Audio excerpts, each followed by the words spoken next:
bastante. Ya, Listo, ahora sí, Darío, el foro es tuyo, bienvenido. gracias. Me avisan si se corta en algún momento, me pueden interrumpir. Internet puede ser que no esté tan bueno, entonces me avisan.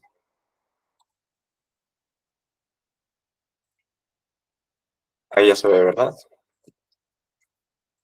Sí, ya se ve perfecto. Muy bien. Pues ya mencionó Pau, mi tema es análisis de datos en los deportes. Es un área que se ha explorado un poquito de forma superficial en mi departamento. Yo tengo ahí algo de background en esto, a pesar de que no estudié ciencia de datos. Y pues en este caso lo voy a hacer de mi deporte favorito, que es el fútbol, pero pues aplica para todos los deportes, ¿no? En este caso, nos vamos a enfocar en un equipo de Serie A, que es el equipo al que le voy, evidentemente. Pero pues ahorita vamos a verlo en dos partes. Ahorita vamos a dar un poco de contexto. La Serie A es simplemente la liga italiana de fútbol. Es una de las ligas más importantes del mundo. Históricamente es de las ligas con más títulos, de las ligas que más jugadores saca, de las ligas que los jugadores ganan más balones de oro, que pues, es el premio al mejor jugador del mundo. Y pues juega un papel fundamental, ¿no? Pero ahorita vamos a ver un poco la situación actual de la liga comparada con otras y cómo una mala decisión puede hacer que esta liga puede terminar en una crisis que de hecho ya lleva estando desde hace unos años. Justo vamos primero a hablar de la actualidad, no solamente de esta liga, sino de varias ligas. Evidentemente también como toca el tema de lo que fue el COVID y el tema del post-COVID, que quieras o no, pues afectó financieramente a casi todos los equipos de todos los deportes. Y después ya nos vamos a pasar a un análisis específico, ¿no? Es como un ejercicio ahora sí particular, simulando que nosotros fuéramos como los directores deportivos de la institución y a los cuales se nos encarga una tarea, ¿no? En particular. El análisis que vamos a ver en esta parte es un análisis más bien fundamental en vez de análisis técnico. No se usan tantas herramientas estadísticas, o al menos no herramientas tan complejas. Y bueno, ahorita vamos empezando por actualidad. Actualmente la liga inglesa, que pueden ver en el gráfico, es la liga mejor valuada del mundo, con 10.48 billones de euros, pero pueden ver las otras ligas que valen más o menos la mitad. Está la Liga Española en segundo lugar, está la Serie A, que es la que nos interesa, en tercer lugar, la Liga Alemana, que es esta la cuarta roja, y la Liga Francesa. Como comparativa, de hecho, el equipo que queda último, para que puedan como que dimensionar las diferencias, el equipo que queda como último lugar en la Premier League gana más que el que es campeón en la liga, que el que es campeón en la Serie A, que el que es campeón en la liga alemana y en la liga francesa. Entonces, ahorita hay una situación de desigualdad muy grande en este deporte y pues obviamente esto se ve también en el tema del fichaje de jugadores, ¿no? De cuánto puede gastar cada equipo. Y justo nos vamos también a enfocar un poquito en este tema del gasto en fichajes, ya que son los gastos un poquito más variables de los equipos. Ellos no pueden controlar tanto cuánto ingreso entra por venta de jugadores y también cuánto van a gastar.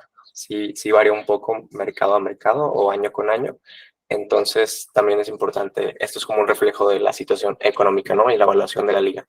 Y aquí se puede ver la Premier League, la liga inglesa, para esta temporada 2023-2024 gastó más de 2.000 millones de euros, sumando a todos los equipos, evidentemente, ¿no?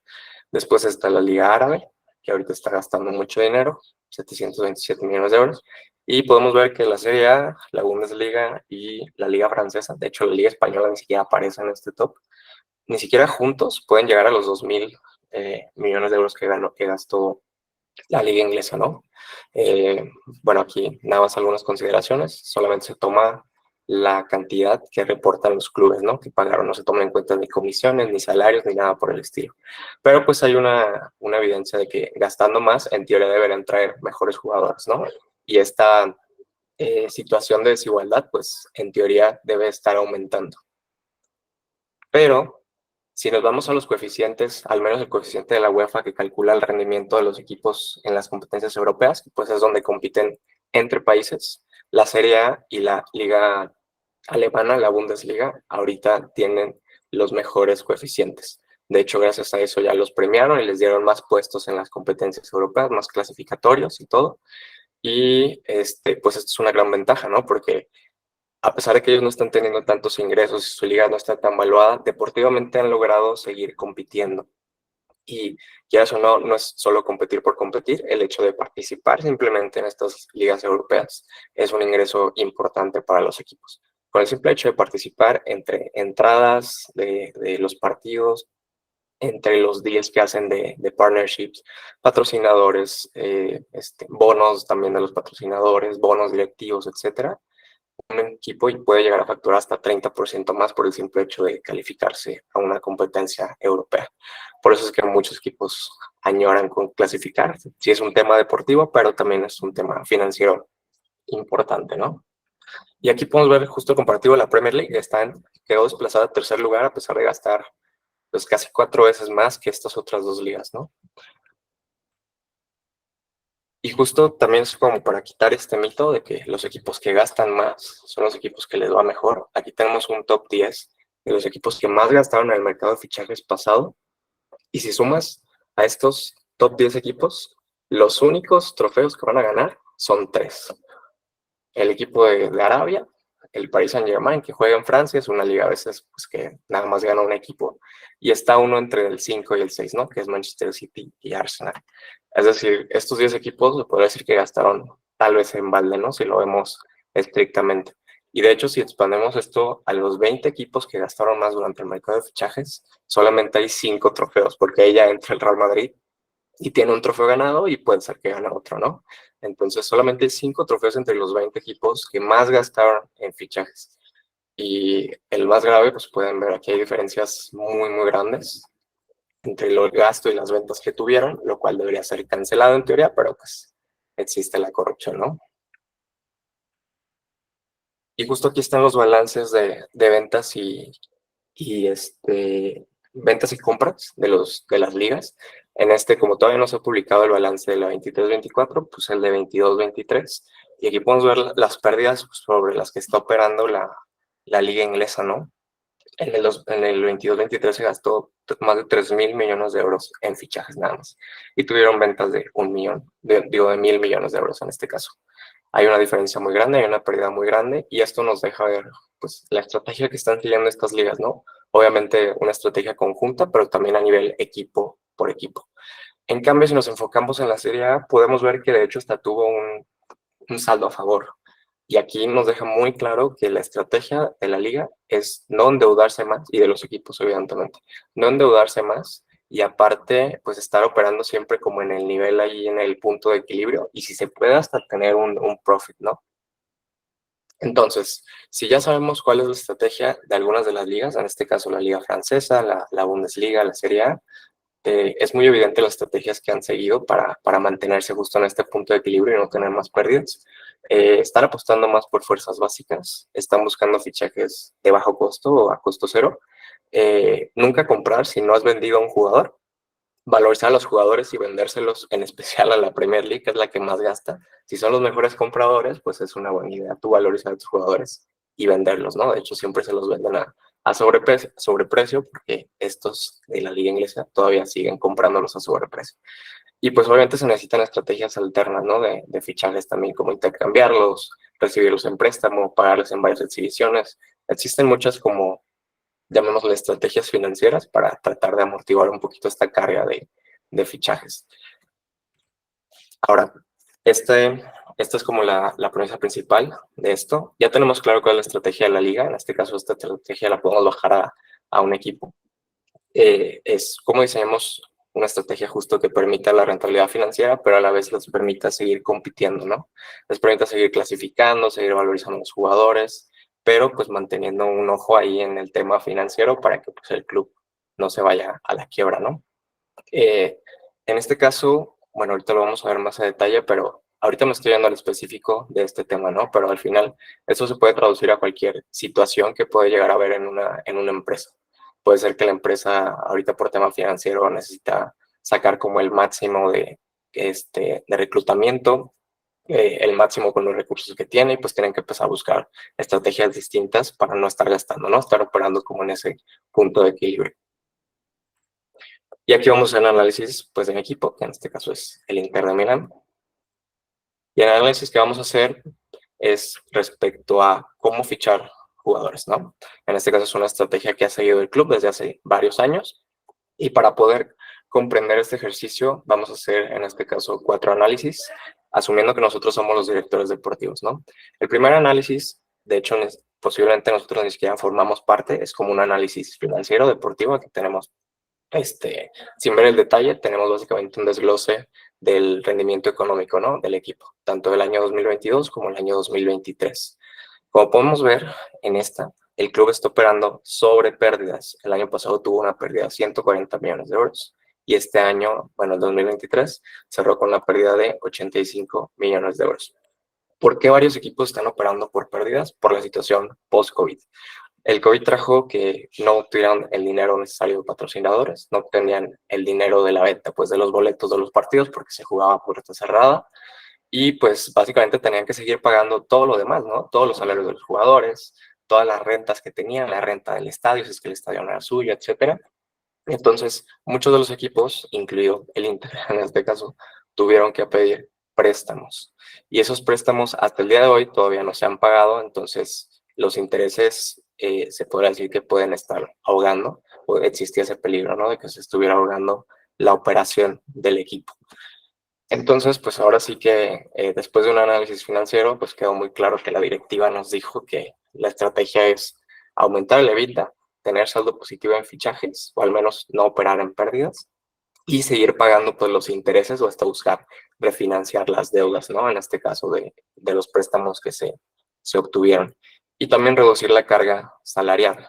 En este caso vemos una diferencia al menos en el EBITDA, que pues no contiene lo de los intereses, después de una pérdida de 24 millones de euros en el próximo año, en el 2023, ahora sí hubo una ganancia. Ya si le quitas todo lo demás de los intereses y demás, obviamente sigue operando en pérdida, pero al menos se está mejorando, ¿no? Está yendo a tratar de contrarrestar la situación en este caso. Entonces, al final, pues Dirección nos entregó este tipo de análisis sin meternos al detalle de cantidades y demás. Nos dijo, a ver, tú tienes que hacer una estrategia de fichar jugadores, siguiendo pues estos casi como mandamientos, ¿no? En este caso.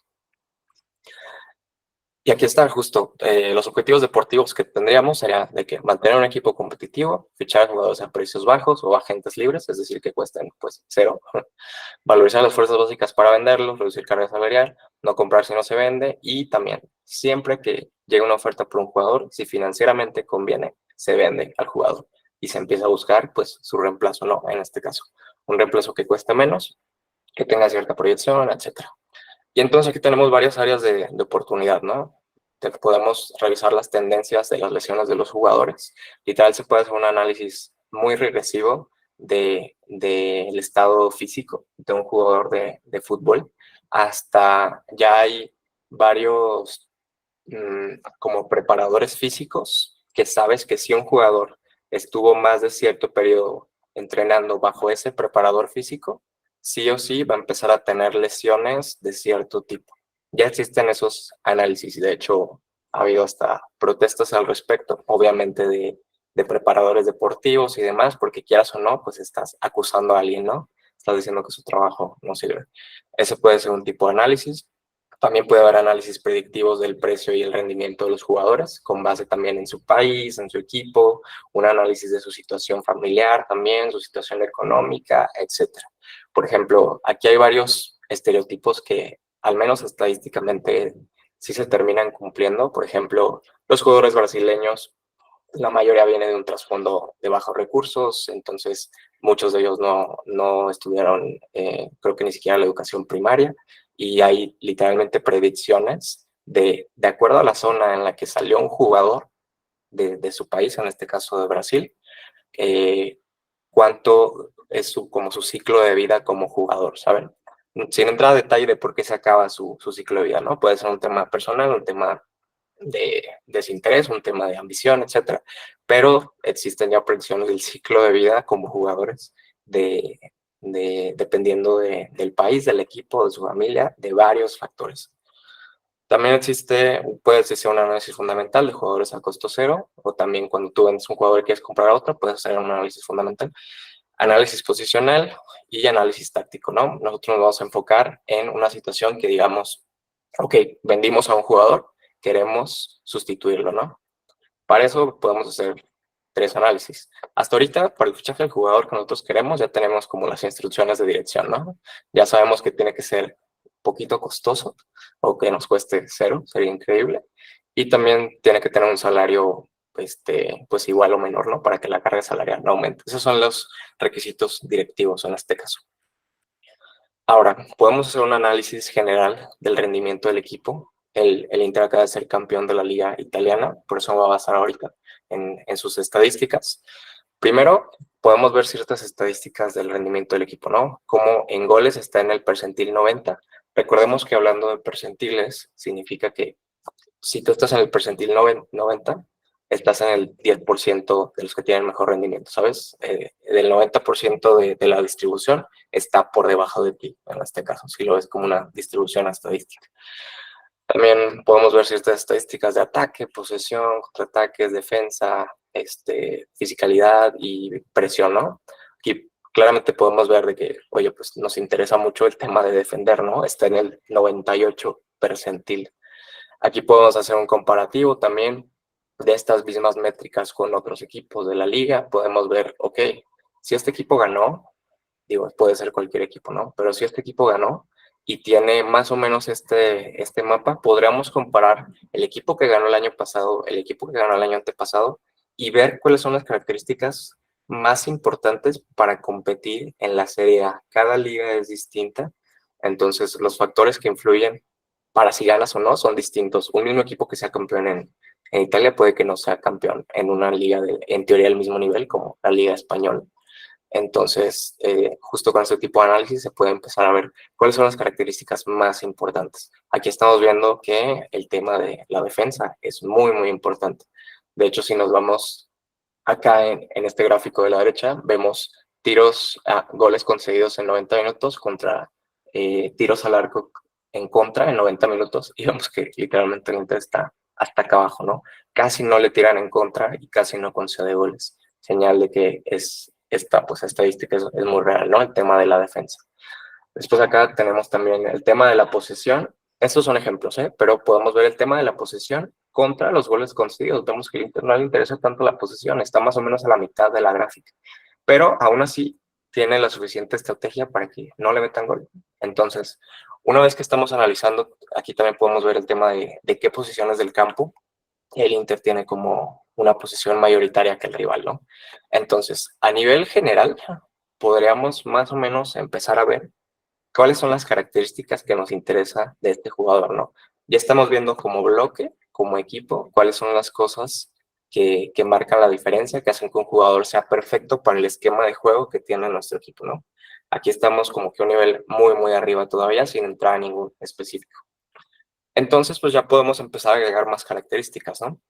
Podemos empezar a agregar que el jugador tiene que ser adaptable a las posiciones, tiene que tener cualidades defensivas, tiene que tener una capacidad de goleador también, buena técnica, capaz de presionar la posición y un complejo físico mayor a la media y o baja frecuencia de lesiones, ¿no? Ahora nos podemos ir a un análisis nivel plantilla. Aquí en este caso tenemos un gráfico que nos muestra las edades de los jugadores contra los minutos jugados esta temporada.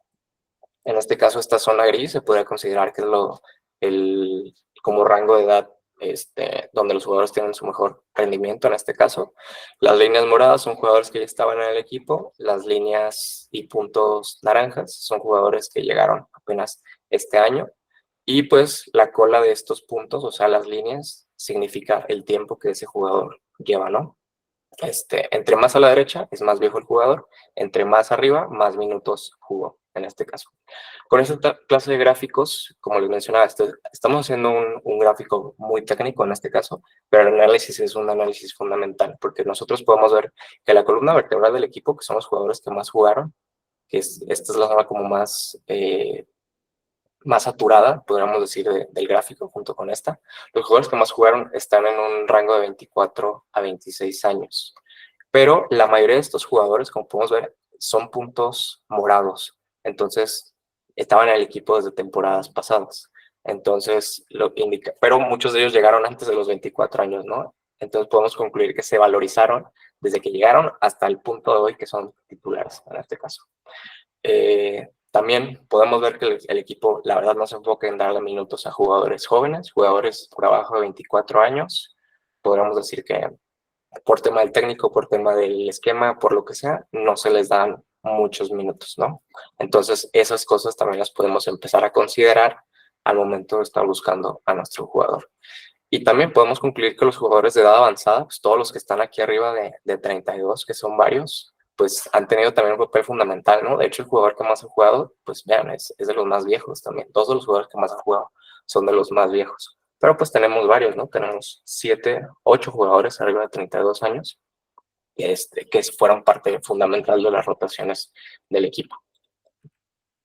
Y aparte, tenemos las estadísticas, obviamente sin entrar aquí a mucho detalle de todas las estadísticas que podemos tener de los equipos y los jugadores.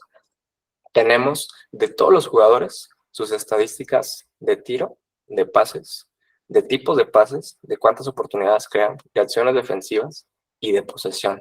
Entonces, sin entrar ahorita al específico de una posición o del jugador que estamos tratando de sustituir, podríamos sacar ciertos como métricas promedio que tiene más o menos todo el equipo.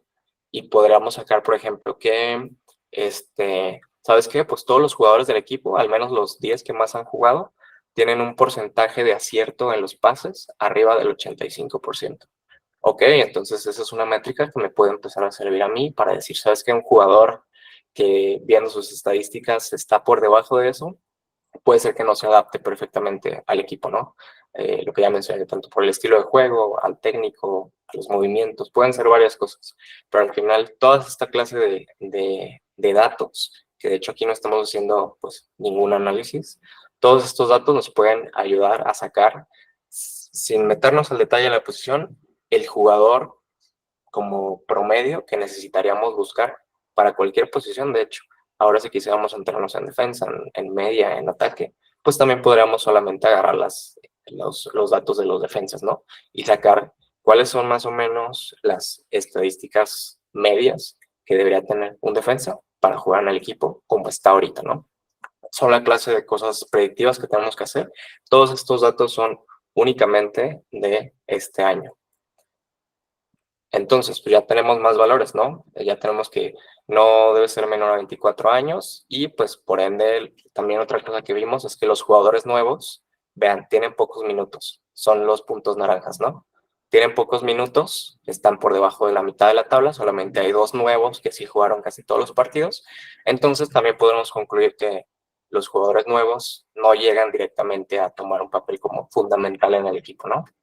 Que es justo esto, el jugador que contratemos pues no va a ser titular, al menos no la primera temporada. Y ahora nos podemos ir a un análisis individual. Digamos que el jugador que queremos suplir o al jugador que queremos encontrar tiene que ser un perfil similar a este jugador del Inter que se llama Nicolo Varela. Hay algunos datos sobre él, tiene 26 años, llegó al equipo a los 22, juega casi todos los partidos, tiene estadísticas, la verdad, muy buenas, tanto en el equipo como en la liga, como en Europa. Tiene ya ahorita un muy buen salario, costó algo caro también para su edad, pero ya se valorizó, ¿no? Pasó de 30 a casi 80 millones de euros en este caso. Y todas las estadísticas que habíamos visto en la parte de arriba las podemos mapear también en tema de percentiles. Podemos hacer un comparativo de esa distribución a nivel liga y a nivel Europa, ¿no? A nivel, por ejemplo, las top 5 ligas del mundo. Y todos los valores que tenemos de sus tiros, de sus pases, de su defensa, de su posesión, ocasiones de gol creadas, tipos de pases, todos los podemos meter en percentiles.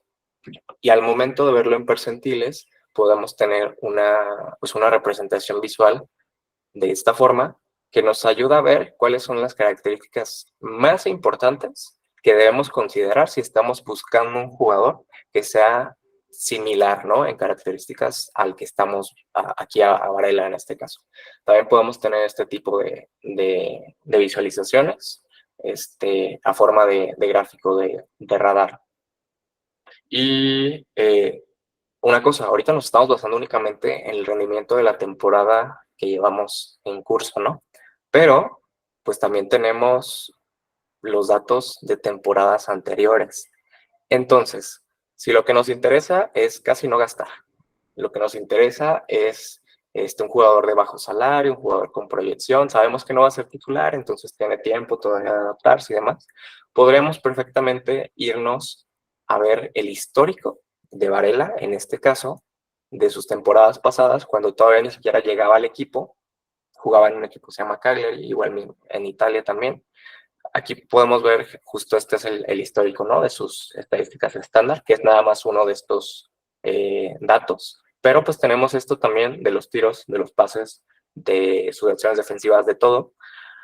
Podríamos entonces, con sus temporadas pasadas, empezar a ver, ok, si tenemos las características que Varela tenía en ese momento como características base, y tenemos cómo está ahorita, y tenemos básicamente el histórico desde que empezó su carrera, podríamos hacer un modelo predictivo, en este caso, que nos ayude a ver, ok, tenemos ahora sí este modelo, quiero ver si este jugador entra a mi modelo, ¿no? Entra como este rango de características que yo definí, que es un jugador que tiene mucho potencial para la posición, en este caso, que estoy buscando. Entonces también podemos hacer un análisis, en este caso, de sus salarios y un análisis de la evaluación del jugador. Así como hicimos una proyección con base en el histórico de lo que el jugador ha ido mejorando en todas sus estadísticas y datos, básicamente su rendimiento, también podemos hacer predicciones de qué valorización va a tener este jugador y también su salario, en este caso, salario semanal y salario ya bruto, y podríamos esta información pasarla hasta directamente al departamento como de finanzas, ¿no? Para que se vaya encargando de hacer estas predicciones. Puede ser que si tenemos ya estas predicciones de distintos jugadores, podríamos tener ya un estimado de la carga salarial que vamos a tener, que el equipo va a tener en el 2030, ¿no? Por ejemplo. Entonces, este tipo de análisis no solamente es para pues, el tema deportivo, también entra el análisis financiero. Ya les había platicado que hay análisis de lesiones, análisis personales y psicológicos de los jugadores. Y ahorita ya existe a nivel modelos predictivos, ¿no? Que muchos equipos no lo están haciendo aún o no confían en esta parte porque tienen pues, personas encargadas de este tema que pues, son señores ya grandes también. Pero muchos equipos se han equivocado, ¿no? Gastan a lo tonto y muchos otros equipos están siguiendo más bien esta estrategia de que, ¿sabes qué? Voy a tratar de hacer todo un análisis para minimizar el riesgo de que este jugador no me rinda y además aprovechando que ya estoy haciendo este análisis, puedo empezar a hacer un plan con este jugador respectivo a su valorización, ¿no? Por ejemplo, digamos que el Inter, su estrategia es más bien vender a los jugadores, ¿no?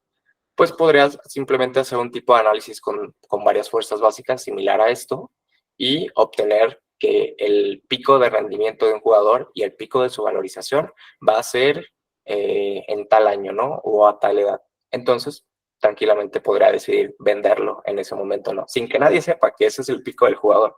Capaz si todo el mundo cree que va a seguir subiendo y demás, pero después de un análisis se puede llegar a saber que ese es el pico del jugador y no hay nada que pueda hacer, ¿no? Que a partir de ahí puede ser que sea mucho más propenso a tener lesiones por la carga de partidos que ha tenido y demás. Entonces, esto del análisis abarca prácticamente pues todas las áreas que envuelven al final al fichar a un jugador. También se puede hacer otro tipo de análisis, ahora sí más específico de la posición del jugador. Podemos tener el mapa de calor de la temporada de Varela en este caso. Podemos ver cómo se ha distribuido por todo el campo. Podemos ver aquí en densidad cuántos pases le hace a cada otra posición del equipo, cuántos pases le da al delantero, cuántos a su defensa, etcétera. Y también podemos ver, justo es una visualización distinta al final del mapa de calor, pero podemos tener esta visualización, ¿no? De su distribución en el campo. Ahora, pues ya tenemos básicamente pues nuestro esquema, ¿no? Tenemos nuestra ficha de lo que estamos buscando para este jugador. Obviamente no me metí a hacer aquí, sacar los valores específicos de estas predicciones de qué datos debe tener en defensa, qué datos debe tener en tal, etcétera, pero pues lo podemos poner en forma general, ¿no? De que debe tener estadísticas de juegos similares a Varela en sus 20, 22 años, yéndonos a este análisis hacia atrás de sus estadísticas. Debe también tener estadísticas monetarias similares, tema de salario y tema de su valorización, o sea, cuánto cuesta ese jugador. Y pues también tiene que tener tema de estadísticas de condición física, ¿no? Tanto cuántas veces se ha lesionado, cuántos días, cuántos partidos se ha perdido por lesión, qué tipo de lesiones ha tenido, etcétera. Y pues ya tenemos ahora sí que nuestra lista de requisitos, ¿no? Obviamente estas tres últimas debería ser una lista mucho más grande y más específica, no la puse aquí. Y entonces ya podemos empezar a hacer análisis como este de la derecha, ¿no? De comparar, en este caso es 23-24, pero imagínense que ya me pongo a comparar Varela del 2018-19 con otro tipo de jugadores que según yo tienen una prospección similar y puedo empezar a comparar sus estadísticas, ¿no? Puedo empezar a comparar sus datos clave y empezar a encontrar jugadores que sean exactamente similares, ¿no? Ya nos podemos ir a un análisis mucho más profundo, lo que les había hablado, ¿no? Análisis familiar, análisis de qué preparadores físicos ha tenido, análisis de qué equipo ha jugado, etcétera, etcétera. Pero con un tipo de análisis como este es más que suficiente. Mucha gente no llega ni a, o sea, lo han visto seguramente en algunas ligas, hacen un análisis muy, muy por encima y casi siempre se equivocan también. Y bueno, ¿cuál es el resultado? De al final estar siguiendo esta clase de estrategias, estar operando a un nivel de no gastar más de lo que vendes, de estar vendiendo a tus mejores jugadores, pero estar siguiendo estas estrategias de análisis pues, de reclutamiento o de fichajes de jugadores, pues vas a tener que tus finanzas están sanando año con año, que es justo lo que está pasando, el Inter está muy cerca ya de saldar los intereses de los préstamos que sacó del COVID, pero y siguen ganando trofeos. Literal es el equipo italiano que más ha ganado trofeos en los últimos 5 años. Tienen una estrategia clara de fichajes, ya hasta los mismos aficionados saben las estrategias, saben qué clase de jugadores son aptos para el equipo y también se siguen valorizando y vendiendo a los jugadores sin afectar el rendimiento del equipo. Año con año están vendiendo a una de sus estrellas o a varias, de hecho, y aún así siguen compitiendo. Señal de que básicamente este enfoque les está funcionando y al mismo tiempo está como equilibrando este tema, ¿no? Que hemos visto del tema financiero con el seguir compitiendo deportivamente.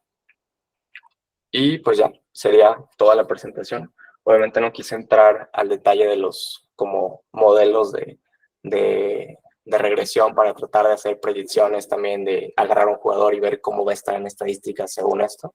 De hecho, el FIFA utiliza modelos de predicción para obtener más o menos cómo un jugador se va a valorizar a través de los años en sus estadísticas.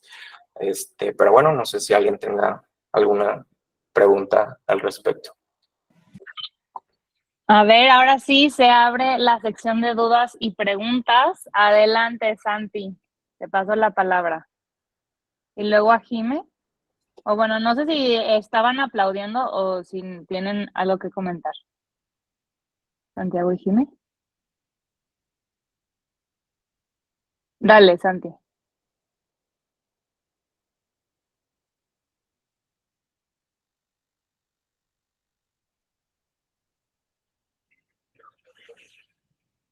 Santi, ¿estás por ahí? Es una buena pregunta. O bueno, Jime, ¿tú tenías algo que comentar?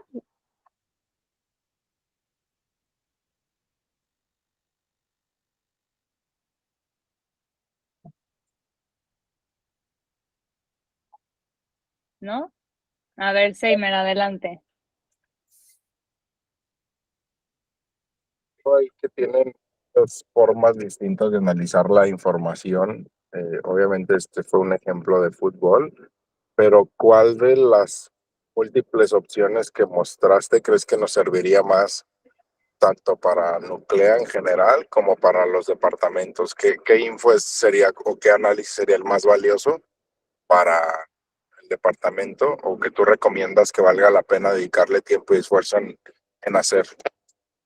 Ya. Sí o sí, hablando de que pues existen dos tipos de análisis, ¿no? El análisis técnico y el análisis fundamental, que son conceptos también pues de finanzas en este caso. El análisis fundamental siempre es el primer paso porque al principio seguramente no vas a tener los datos que necesitas, no vas a tener tus canales de información, no vas a poder ver plasmada los datos para poder sacar métricas, KPIs, etcétera, poder hacer gráficos.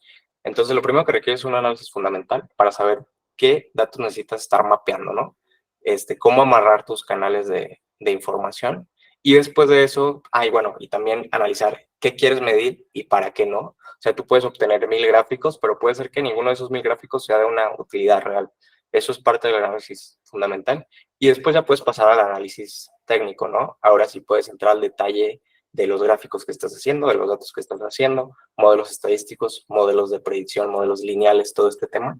Entonces, la verdad, siempre lo primordial es sentarse sin ningún solo dato y pensar qué datos necesitamos, para qué necesitamos, qué problemas estamos teniendo, qué vamos a medir, cómo lo vamos a medir, cuándo lo vamos a medir, por qué lo vamos a medir, y sobre eso empezar a planear las visualizaciones y sobre eso empezar a pensar en cómo vamos a tener esos datos, cómo los vamos a procesar y en su momento cómo los vamos a mostrar, ¿no? También, que ya con el mostrarlo, ahora sí vendría un tema del análisis técnico que ya mencioné, estadístico, de inteligencia artificial, etcétera. Entonces, pues sí, eso es.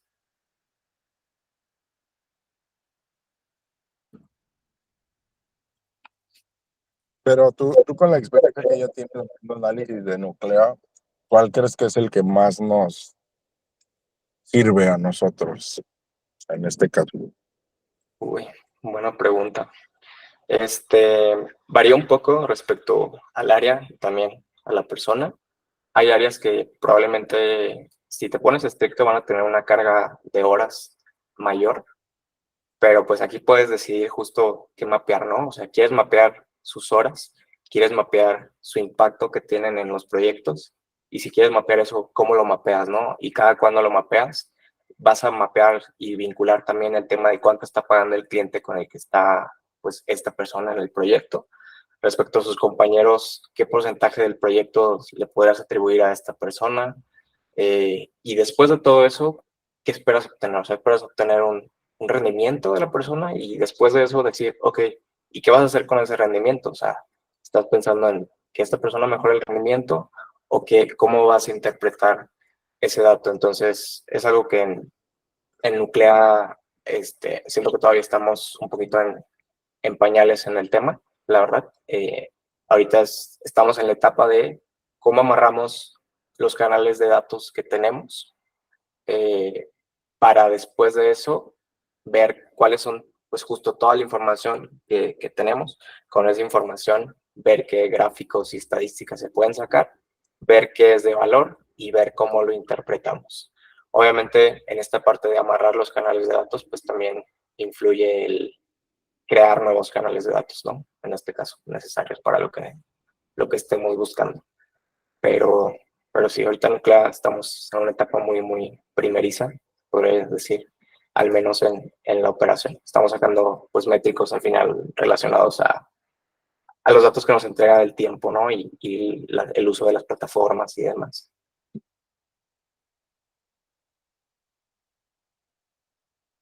Entonces, Va, gracias. Santi, adelante, ahora sí. Lo siento, ahora sí. Y después Mario Torres. Ahora sí suena. Primero, muchas gracias por la presentación. Muy chévere, excelente. Un manejo de la estadística genial. La pregunta iba más o menos para a la que hizo Seymour, pero orientada diferente. ¿Cómo elegimos esas variables importantes? En este caso, usamos el que puso Seymour de Nuclea.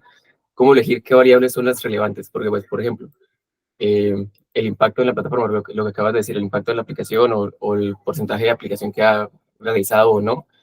Hay una parte que o sea, hay cosas que no se pueden, o bueno, no sé, que sería un poco complejo, como la parte del diseño. Una cosa es diseñar y cómo se va a ver, y otra es colocarlo y que funcione. Sí. Y ambas tienen, o sea, son relevantes y tienen su importancia, pero no tienen, por ejemplo, la misma carga de tiempo, por ejemplo. Entonces, ¿cómo elegir esas variables adecuadas para determinar que ese resultado va a ser importante para nosotros? Ok, pues de forma general, poniendo como objetivo que justo es ver qué elementos del desarrollo de una plataforma terminan siendo lo más importante y por ende requerirían más atención o más detalle de parte de Nuclea. Lo que tendremos que hacer ahí es justo pensar en todas estas variables que tenemos, como ya mencionaste, ¿no? Tenemos diseño, tenemos experiencia del usuario, tenemos hasta datos que tal vez no consideramos relevantes para el cliente, pero puede ser que sí lo sean para la aplicación, como la base de datos, tiempos de planeación, qué tanto se modifica la base de datos también, todas las características alrededor, ¿no? El equipo, si el equipo todos tienen la misma zona horaria, todos son del mismo país, cuál es el background de cada uno de ellos. Tenemos muchísimas variables, literalmente tenemos variables para aventar al cielo, ¿no? Y aquí lo que se puede hacer es un diagrama que se llaman diagramas de correlación, que es, obviamente hay cosas cuantitativas, por ejemplo, podemos obtener los minutos que pasa una persona en una plataforma, podemos, de los test que se le hace ya a los clientes, obtener cuánto tarda en completar una acción con los test unitarios, por ejemplo, pero también existen análisis cualitativos, ¿no? Que es, ok, pues vamos a preguntarle con estas encuestas a los clientes, a las personas que están utilizando la aplicación, que son datos que nosotros no podemos como que asumir, ¿no? O sea, no podemos decir que al cliente le gusta más la experiencia del usuario que el tema del diseño, ¿no? Está mal hacer asumir eso, pero pues vamos a tener muchas variables cuantitativas y cualitativas, y después de eso se hace algo que se llama diagrama de correlación. Este diagrama de correlación literalmente te va a mostrar, ok, de acuerdo al resultado que tú estás esperando y combinando estos dos análisis cualitativo y cuantitativo, cuáles son los bloques que tienen más injerencia en lo que nos importa, que es el crear un buen proyecto, ¿no? Definamos el buen proyecto como llegar a tener 200 usuarios, tanta velocidad y no sé qué, algo alcanzable, ¿no? En este caso.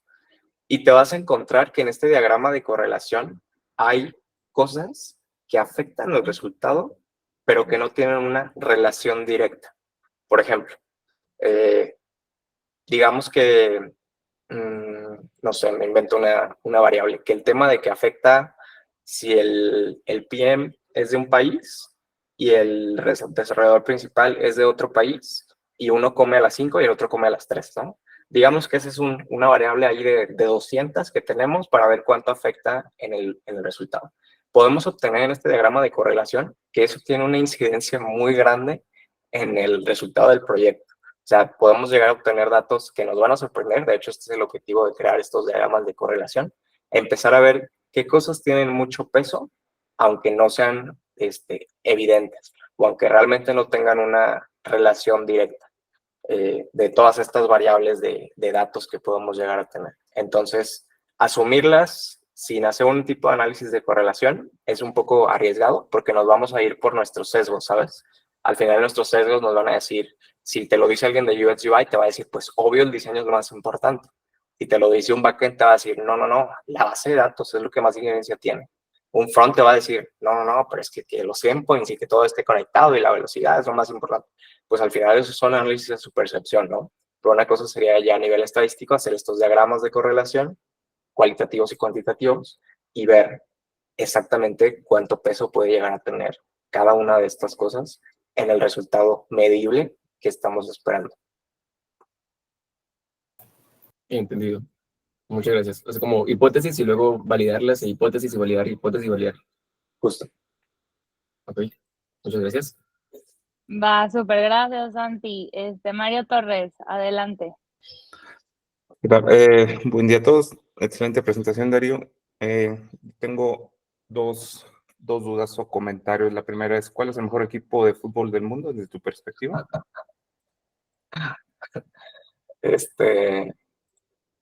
No soy aficionado, pero sé que es el Real Madrid. Pensé que decir Manchester City o ya en segundo caso el Milan. Ahí en el segundo tema. En tu exposición hiciste mucho de que la dirigencia del Inter hace mucho análisis de la información para la toma de decisiones. Sin embargo, desde mi perspectiva, el Inter no figura, sobre todo en los torneos europeos, desde que fue campeón de la Champions con Mourinho. ¿Cómo convencerías a un director, a un gerente general, de que el análisis de la información y sobre todo con inteligencia artificial en algún momento va a traer mejores resultados deportivos y te va a llevar hacia un mejor posicionamiento global? En este caso, tomando como ejemplo el análisis que hace el Milan en la contratación de jugadores, venta de jugadores, etcétera. Ya.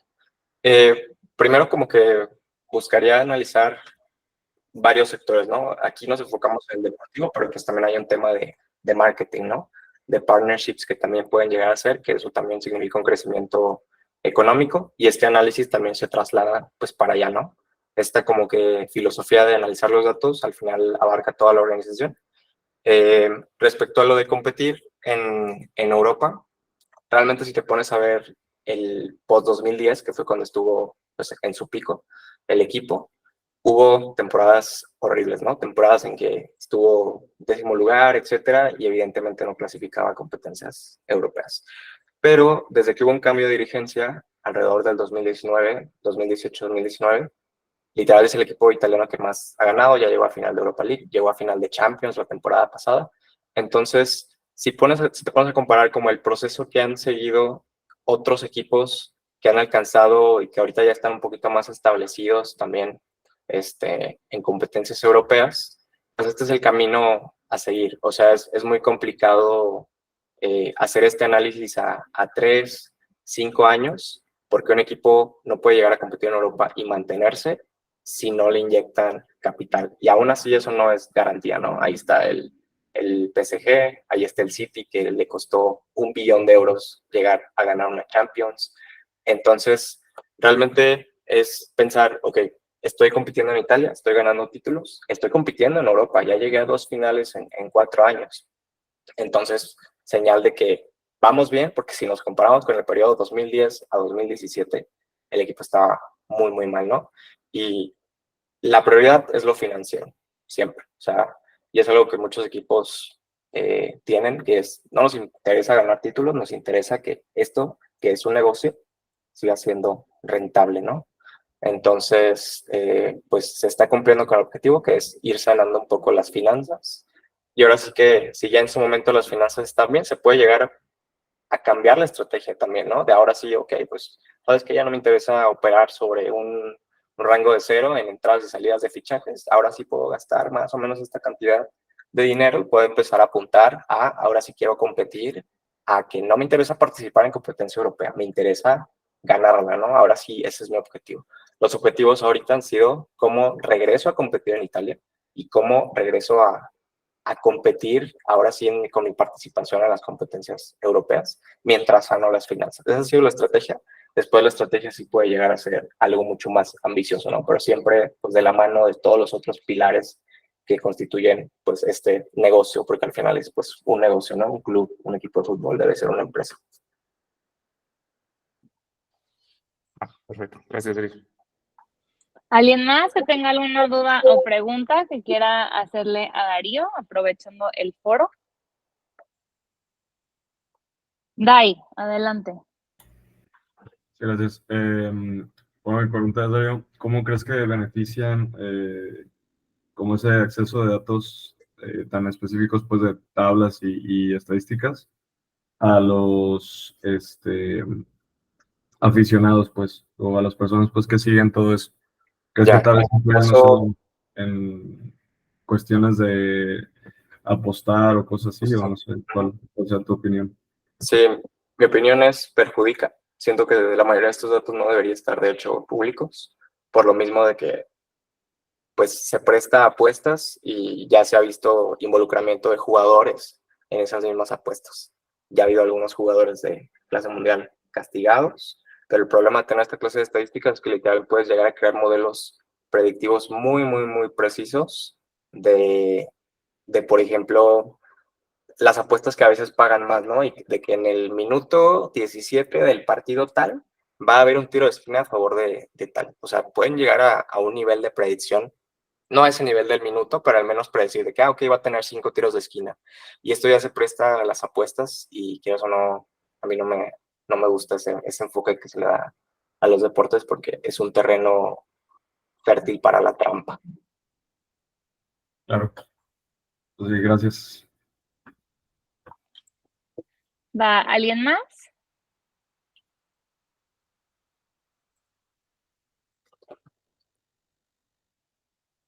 Va, buenísimo. Pues bueno, Darío, muchísimas gracias por tu charla. La verdad es que estuvo bastante interesante y sobre todo que fue un tema que a todo el mundo gusta, que es el fútbol. Entonces, pues espero que todos ustedes, chiquillos, hayan aprendido y se lleven ahora sí que mucho conocimiento de parte de Darío. Y igual les comento que el próximo coloquium toca al departamento de Project Management. Igual Isa Killman, pues es tu departamento ahorita, pero si alguien también está interesado y quiere aprovechar el departamento y hablar sobre ese tema, recuerden que también lo pueden hacer, no necesariamente tiene que ser Isa la que tiene que dar esta charla, sino que cualquiera de ustedes que quiera comentar algo sobre este tema lo puede hacer, ¿sale? Ahora sí, los que hicieron falta en anotarse aquí en el chat del Meet para su asistencia, porfis, ayúdenme a irse anotando. Los que ya lo hicieron ya se pueden retirar y pues les deseo que tengan un excelente martes. Y otra vez, Darío, felicidades y te vamos a estar buscando para hacerte llegar tu gift card. Mil gracias. Ah, sí, es cierto. Sale. Sí, claro. Súper. Cuídense, chiquillos. Gracias. Gracias, bye.